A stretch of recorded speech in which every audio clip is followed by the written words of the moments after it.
Through dance, theater, music, and visual arts, Hearts to Art is the auditorium's award-winning summer camp for kids who have experienced the death of a parent. Hearts to Art fosters emotional growth and generates lifelong friendships. The auditorium's week of giving is December 2nd through the 9th, and all donations support Hearts to Art, and a generous donor has agreed to match donations through December 9th. A gift today doubles your impact, giving grieving children across Chicagoland an exciting arts experience this summer.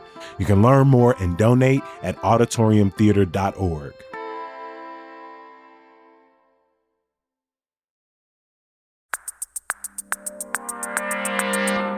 Today on CityCast Chicago, we're discussing the search for Chicago Public Schools' next CEO, what happens when there aren't enough psychiatric hospital beds in the state, and the diary of a Black illusionist.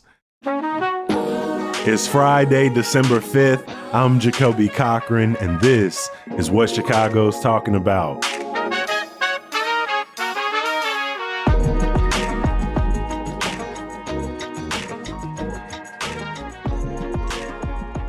I'm joined this morning by Block Club Chicago's newest investigative editor, Crystal Paul. Crystal, welcome back to the podcast, my friend. Good to see you as always.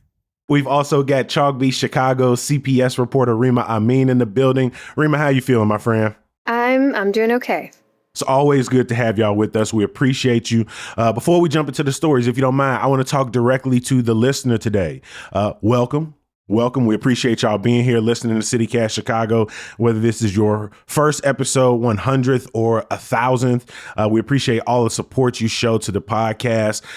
If you are new, please go back through our episodes just over the last week and you'll get a sense of what we do here. We've given you our guide to December, aka some of the things we are most looking forward to and most watching this month. Today, we are going to look at some really important stories happening, but I want you to know, if you want to show more love to this podcast and to this newsletter, you can always sign up to become a CityCast Chicago neighbor. That's our membership program where folks are getting ad-free listening, access to neighbors-only events, and starting today, all through next week, you're going to get a CityCast Chicago beanie to help you bear through the weather and these random snowstorms we've been dealing with over the last week, because it's just getting started, y'all. It's only going to get colder. And we want to help you out with a CityCast Chicago beanie. We're going to send you, if you sign up to our CityCast Chicago Neighbors program now through next Friday. Again, we love making this podcast. We've been doing it for the better part of 5 years, and we want to keep doing it. And so we need your support to make that happen. So head over to membership.citycast.fm. Sign up now. Again, we appreciate y'all. We know that people who listen to CityCast Chicago, their favorite episode is our Friday news roundup when we bring in these amazing folks from across the city. And so let's get into what y'all love most, and that's breaking down big stories from the week. And we got a lot to talk about this morning, and we're going to start with the latest investigation from the Illinois Answers Project, something you worked on, Crystal Paul, and it looked at what happens to individuals in Cook County and across the state who are too mentally ill or declared mentally unfit to stand trial. Crystal, my first question is, what is supposed to happen in this situation, followed up by what is actually happening across the county and the state? Sure. So what's supposed to happen when someone is arrested and then through the court is found to be too mentally unfit to actually understand the court proceedings is that they are then supposed to wait maybe a couple of days in jail while they find a hospital bed that's affiliated with the jail where they can be restored to fitness. So restored to fitness does not mean treated for mental health issues and, recovered. It just means literally mentally fit enough to understand what's happening around them in the courtroom. As I understand it, sometimes they're literally watching, My Cousin Vinny to understand just the workings of a courtroom. So it's pretty basic stuff. Oh. Yeah. And then once they are mentally fit, or if they are declared unable to be restored to fitness, then they are, the judge can decide if they need to be released, if they need to be released into a certain program, if they're going to be sentenced and returned to jail. So there's a number of pathways after that, but once they are declared unfit, then they are supposed to be transferred to a hospital within 60 days. That's a change from 2023 when they were supposed to be transferred within about 20 days. So after 2023, that went up to about 60 days.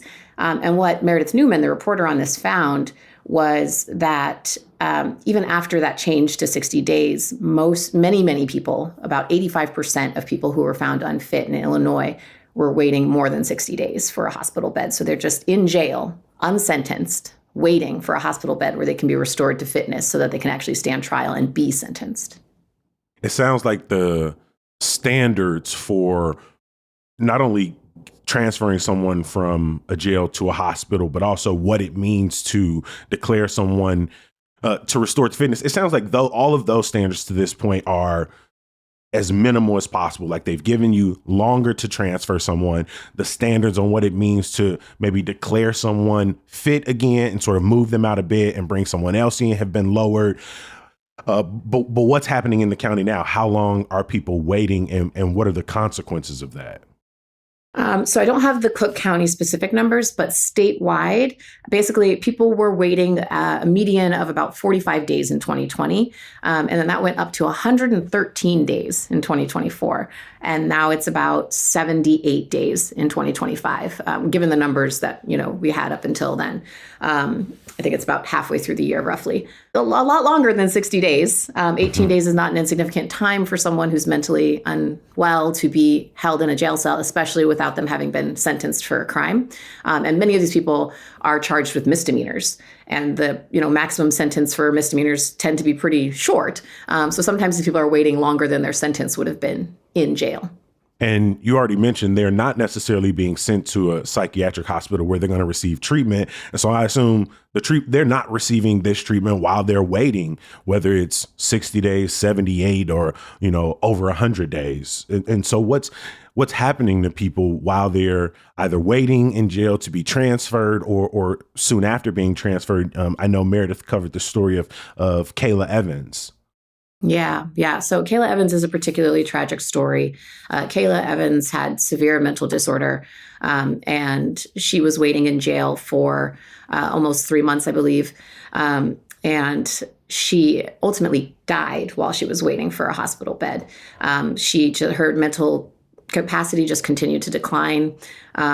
Basically, a lot of what we're hearing from jail administrators is that they're just not equipped to handle people with severe mental illness. They're not hospitals. They're not treatment centers. They are jails. And so these people are in there and they only have a certain number of tools that they can use. A lot of jails are equipped with a mental health provider, but that person tends to be part-time, coming in certain days, or, is on call for very severe mental illness crises. So, they have things like restraint chairs where they're restraining someone who's a danger to themselves. Some of them have padded cells. Not all of them have padded cells. They don't have a lot of tools for mental health treatment. They don't have any for mental health treatment, really. They're not trained for those things. They're not equipped with those things. And the jails want these people in a hospital bed too, is, a lot of what the reporting turned up. It's not like they want them in these jails deteriorating. They want them to find hospital beds, but there's a backlog. So there's just simply not enough beds.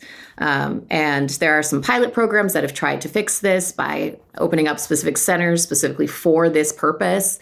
But those are pretty small. And those fill up quickly when there's a backlog. I believe right now the backlog in Cook County is it was 122 this year, up from 40 in 2023. So people are increasingly being found unfit, and the hospital bed situation is not increasing fast enough either. So there's just going to be more people waiting for well past those 60 days. I know IDHS has said that they've added, hundreds of beds and hired workers, but it doesn't really keep up with the fact that the state has closed 4 psychiatric hospitals, and that was just between 97 and 2013, according to the reporting. I mean, when you all reach out to officials, is there any sense that not simply more beds and more facilities or more community partnerships will take place, but that more hospitals is the ultimate goal here? Like I said, there have been some pilot programs that are trying to address this specific issue. And I think that's really interesting that people are targeting this, but you're not wrong. The history in Illinois of really shutting down mental health treatment as an option for people is clearly impacting this. We will drop a link to Meredith's reporting in our show notes. I don't know about y'all, but I love a good hands-on class. I've recently done rug making, pasta, pottery, candles, and now I'm excited for Less Booze, All the Buzz, an interactive hands-on cocktail workshop where we'll get to shake things up with the experts. We'll learn about low and no alcohol ingredients that complement some of our favorite high alcohol spirits, how to lower the alcohol in our favorite cocktails, recipes, and that confidence to make them for our next house party. This workshop includes over 15 cocktail tastings, hors d'oeuvres, and a cocktail making session where we'll learn 10 recipes plus a take-home recipe booklet. Don't miss out. Let's Booze, All the Buzz on December 11th and 12th, the perfect opportunity to up your hosting game. Rates for a private event are available. Visit their event page to learn more at dandelion-beved.com. That's dandelion-beved, BEVED.com.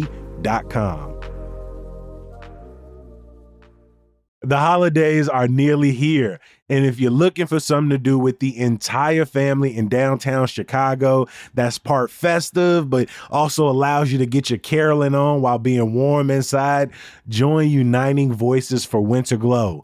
Winter Glow is this vibrant, family-friendly performance at the iconic Symphony Center filled with holiday classics, songs from around the world, and contemporary favorites, all performed by Chicago's talented young voices. And you know what? I think they love a good sing-along energy in the audience. It's the kind of joyful, heartwarming experience all your people will remember long after the season ends. And the best part? Tickets are sliding scale because everyone deserves access to the magic. Make Winter Glow your downtown destination this holiday season. Visit unitingvoiceschicago.org/winterglow to get your tickets today.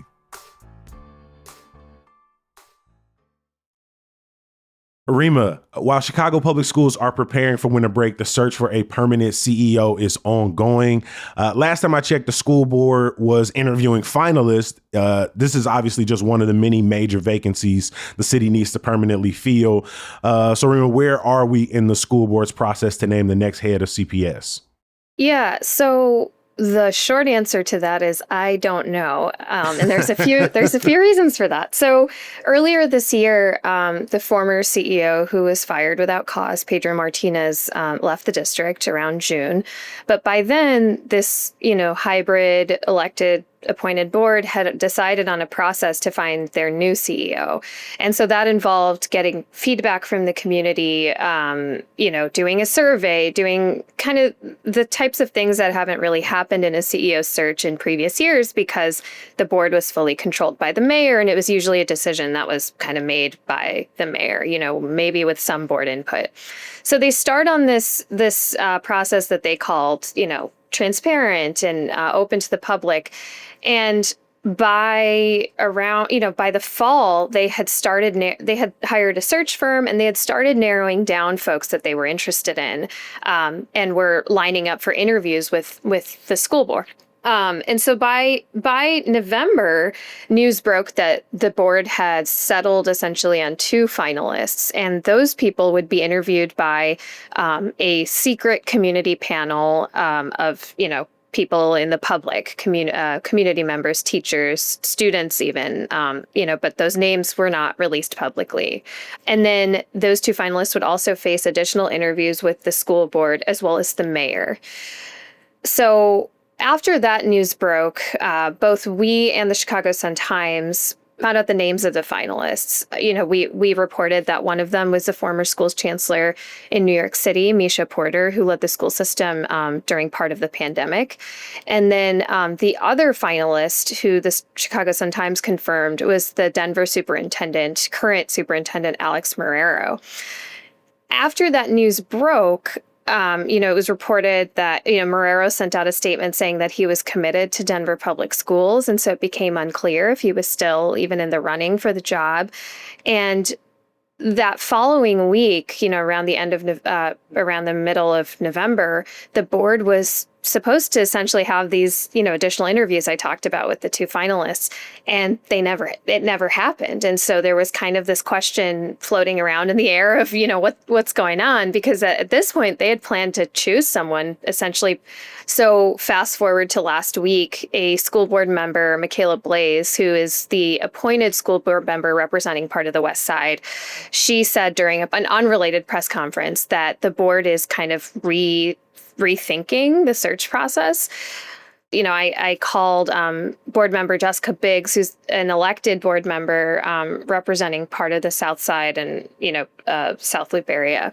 She's actually helping to lead the board search committee. And she said, well, we are just rescheduling interviews with the finalists. That's kind of what's happening. But she also said they're recalibrating their search. So she didn't confirm that the two people you mentioned earlier were those finalists?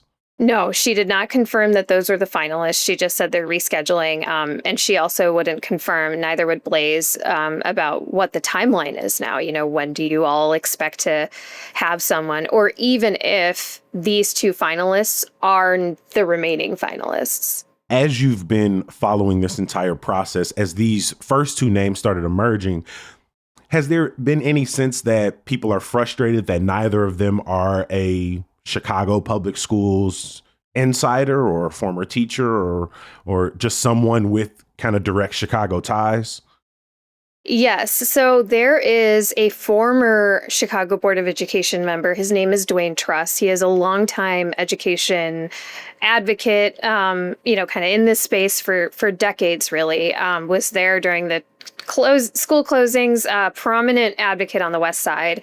And he's also, involved with the West Side branch of the NAACP.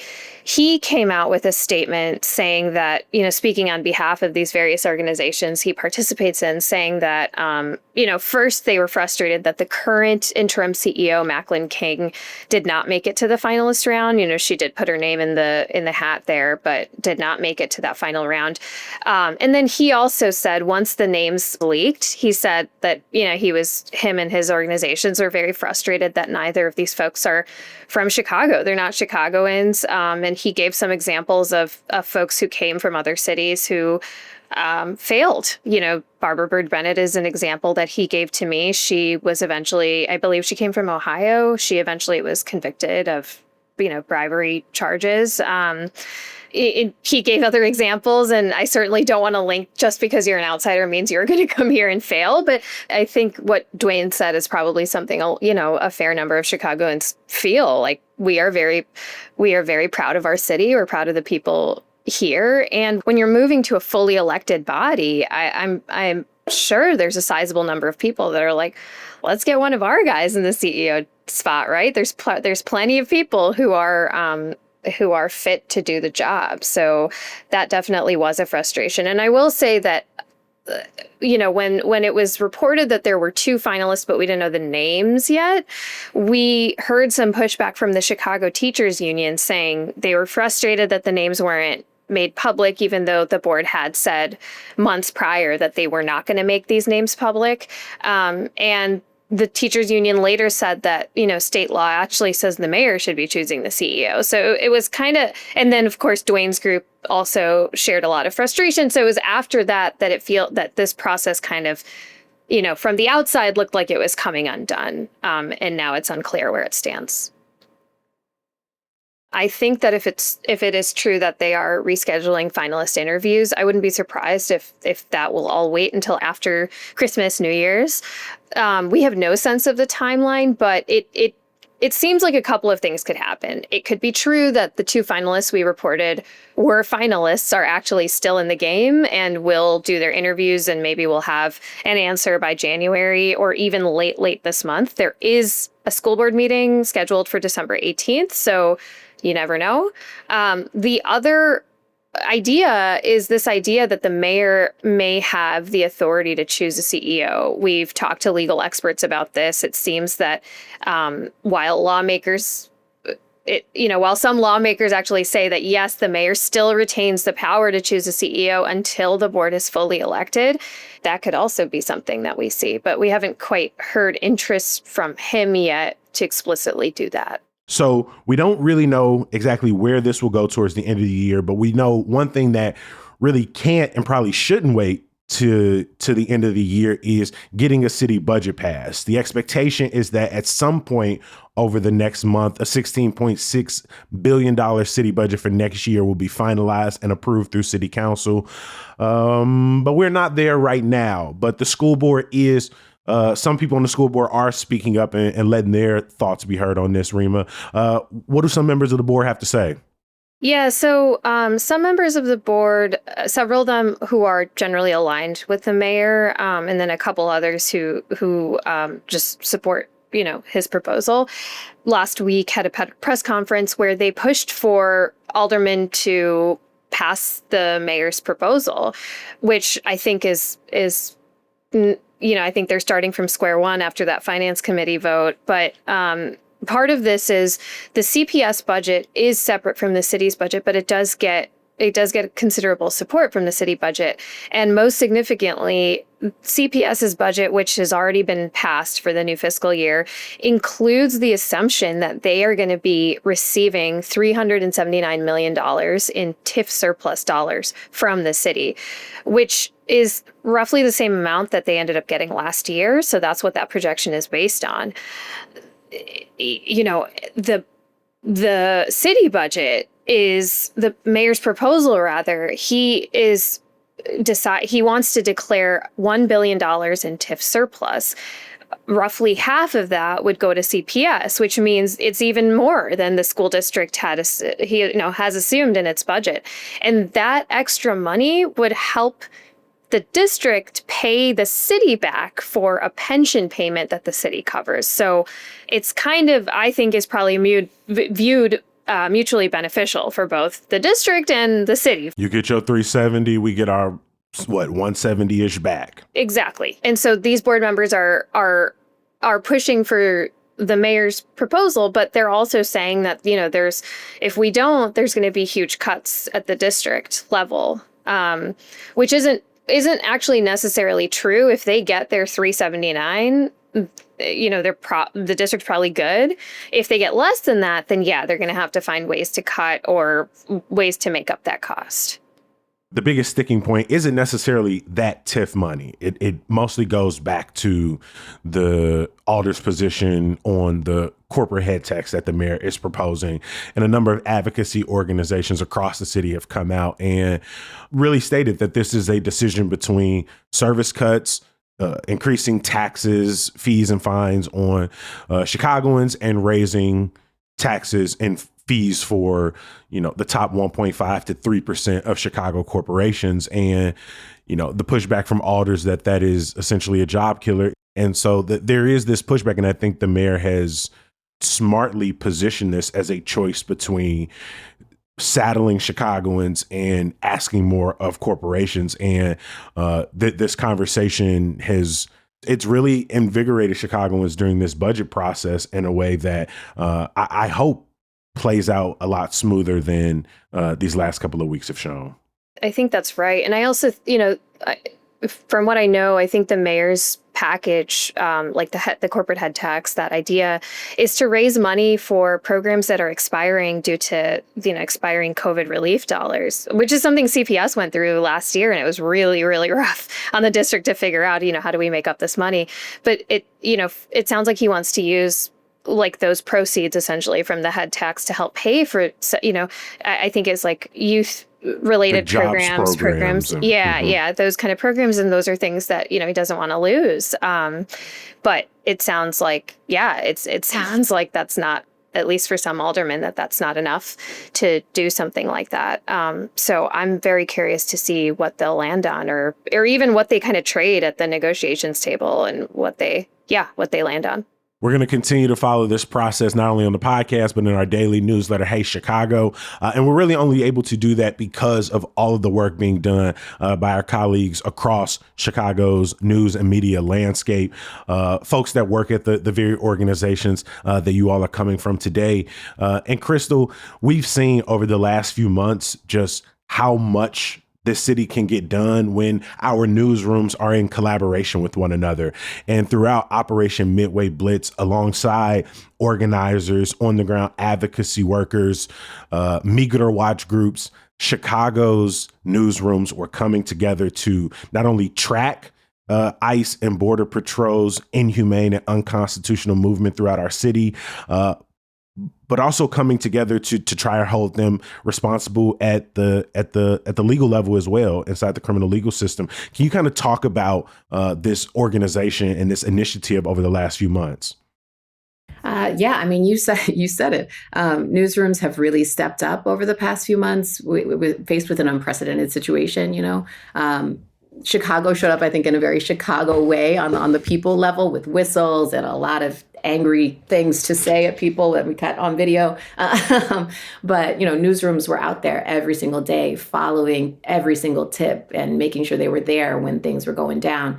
CS gas being deployed, pepper spray, flashbangs in the streets and residential neighborhoods. Reporters were there. And sometimes they were the ones being gassed and pepper sprayed. Now that Operation Midway Blitz is not over, according to DHS, but the Border Patrol theatrics have at least moved on. I think now is the time when we're going to see a lot more accountability journalism coming through. We had to do the daily beat. We had to be following through on every single tip and had to be out there. People are exhausted. These daily reporters are amazing, but they are burnt out. They've been on the streets every single day.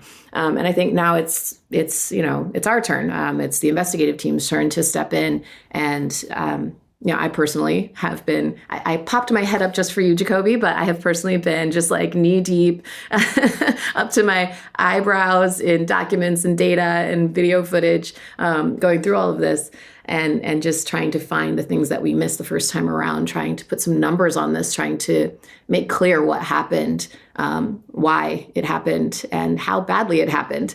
I think that's where we're at now. We're not done. I know that these organizations also came together to file an excessive force lawsuit against the feds, against ICE and Border Patrol. What's the latest news in regards to that lawsuit? Yes. So that lawsuit was dropped, actually, recently.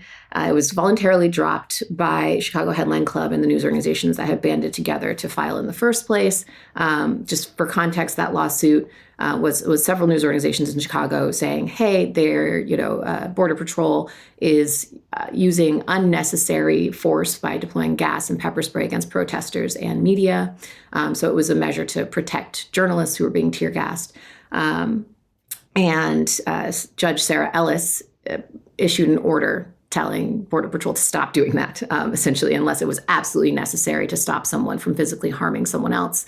And a recent report that also was a unification of several of these investigative newsrooms and investigative teams turned up that, in fact, Border Patrol had used CS gas and pepper spray or chemical agents of some kind 49 times just through the footage that they were able to review, submitted through tips and pulled from body cam and security footage, 49 times since, I believe, mid-October.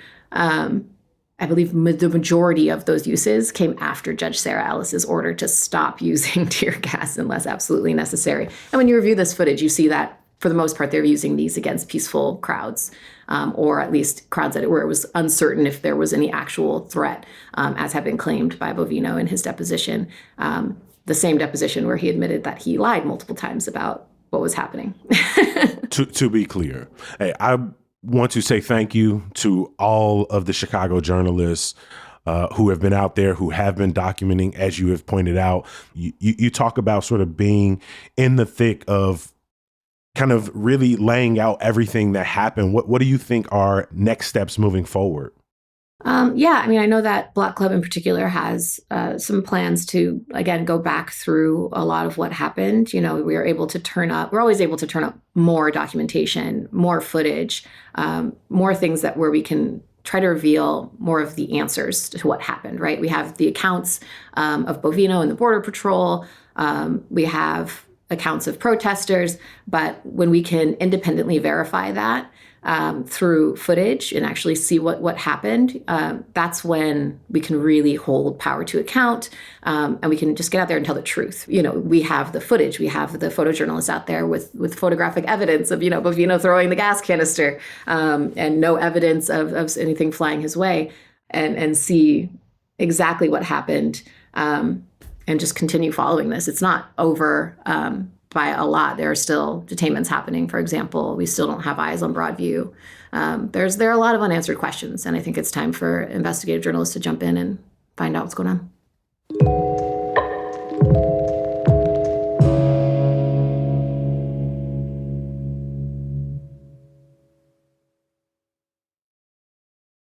Every episode of CityCast Chicago ends the exact same way. Mostly me pleading with you to bring your ass back for the next episode, to become a CityCast Chicago neighbor, to sign up for Hey Chicago. But before we do that, we like to leave you with some good news. Rima, what is your good news for us this week? Well, it's not new, but I've been doing some, immigration related reporting as it relates to parents and students at CPS. And I've just been really struck by people in the community who you keep hearing about, who are just stepping up for their neighbors and trying to do what they can to help their neighbors feel safe. We did some of that reporting about parent mentors who are trying to do that in their community. And the Sun-Times did a great story about attendance earlier this week, where there's just example after example of people giving rides to kids whose parents are fearful of stepping outside, and teachers trying to make sure kids are coming to school. And I just think that, in the face of something that's very, that feels, just really scary for a lot of families, there's that kind of support. And I love it. And it's because it's Chicago. Yeah, shout out Chicago. Can I just add to that? We actually, there was a story recently. Everyday residents are putting up flyers noting where people were taken, and QR codes for more information and to provide more information. I think that's amazing. Citizen journalism. Yeah, the way the city has come out to take care of one another. We've always known that to be the case. We lived it so viscerally throughout the pandemic, and watched how people who themselves were struggling came out to help others. And this entire year, I think that has been the brightest spot in what has been at times a pretty demoralizing and chaotic year, to say the least. But like we said, we know Chicago. We know how much we love each other and how much we are willing to help each other, even with the amount of segregation in our city, and how distant we can often feel from one another. Our ability to close that distance in moments of tragedy is pretty comforting.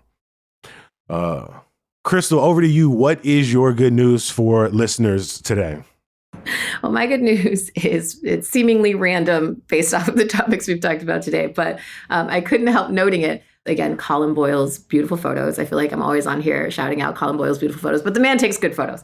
He does. Right? These were gorgeous, gorgeous photos of a magician, a local magician called Spellbinder, who has been doing magic in the city for 40 years. Mm-hmm. And he started when he was 7 years old.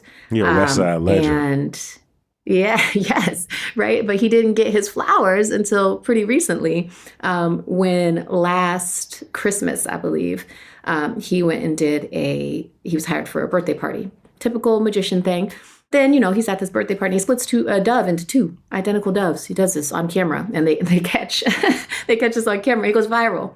And he's all over everywhere. He goes on Fox. He's got millions of views, and all of a sudden, his star is shining bright, right? And now he has a show coming out, and it is called Diary of a Black Illusionist. And just look at the photos. This man is cool, okay? This man is cool. I want to be as cool as this man. So beautiful story by Michael Liptrop, beautiful photos by Colin Boyle, and Spellbinder, I can't wait to see him. I wonder how many birds he has incorporated in his act over the last 40 years. And you just see how smooth he is from the pictures. I saw that video when it came out last year, and have seen videos of him over the years. And he is without a doubt one of the coolest brothers in Chicago. He is playing at the Chicago Magic Lounge, which I have to admit, I have never been to. And so if anyone is going to get me out, about to. Right. If anybody going to get me out to the Magic Lounge up in Andersonville, it's going to be Walter King Jr., a.k.a. The Spellbinder. People, please go look up his videos. Book him for whatever you got going on, anniversaries, weddings, receptions, homegoings, and go see his show. We will drop links in our show notes. Yes, we could all use a little magic right now. I am going to close our good news out with a huge thank you to a few folks. One, the Chicago Reader, who is currently gearing up for their Best of Chicago 2025, and all of the people who have nominated CityCast Chicago and Hey Chicago. For the 5th year in a row, we have been nominated for Best Podcast in the City. I mean, it goes without saying, for anybody who went through the process of signing up, filling out our name, and nominating us or saying some kind words about the podcast, we appreciate you. We have been very fortunate to win this award for the last 4 years in a row. Every year we have been nominated, and we'd really like to keep that streak going. And so if you head over to the Chicago Reader's Best of Chicago list, navigate to the City Life category, and, vote us Best Podcast and Best Email Newsletter. We would really appreciate it. We are headed into our end of the year membership campaign where you can give us $10 a month. And we're going to give you ad-free listening, access to some neighbors-only events, and we're going to give you a beanie for the winter.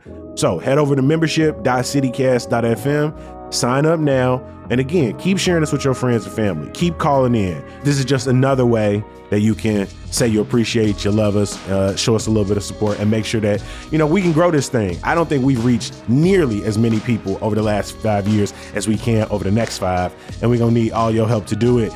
In addition to your help, we need the great people like Chalk Beach Chicago's Rima Amin to keep stopping by to help us make this podcast. Rima, we appreciate you. I appreciate you guys so much.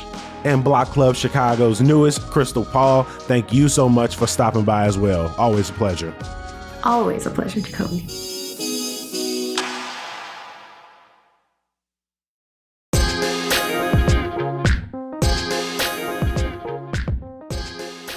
I got to thank the people who make CityCast Chicago and Hey Chicago possible, including our executive producer, Simone Alisea, our producer, Michelle Navarro, our Hey Chicago newsletter editor, Emmy Mack, our social media manager, Rick Homuth. I want to show some extra love to our roving producers, Lizzie Goldsmith, roving newsletter editor, Selena Reynolds, our producer, Noah Snyderman. The music we all love is from Sam Thousand, All the Kimonos, Mark Greenberg from the Mayfair Workshop, and Carl Christensen. As always, we appreciate you for making time for the podcast. And remember, you can sign up to become a CityCast Chicago neighbor now. You're going to get the ad-free listening, access to Neighbors Only event, and for a limited time, our exclusive first ever all-black CityCast Chicago beanie. Head over to membership.citycast.fm to get that. I'm going to talk to y'all bright and early next week. Peace.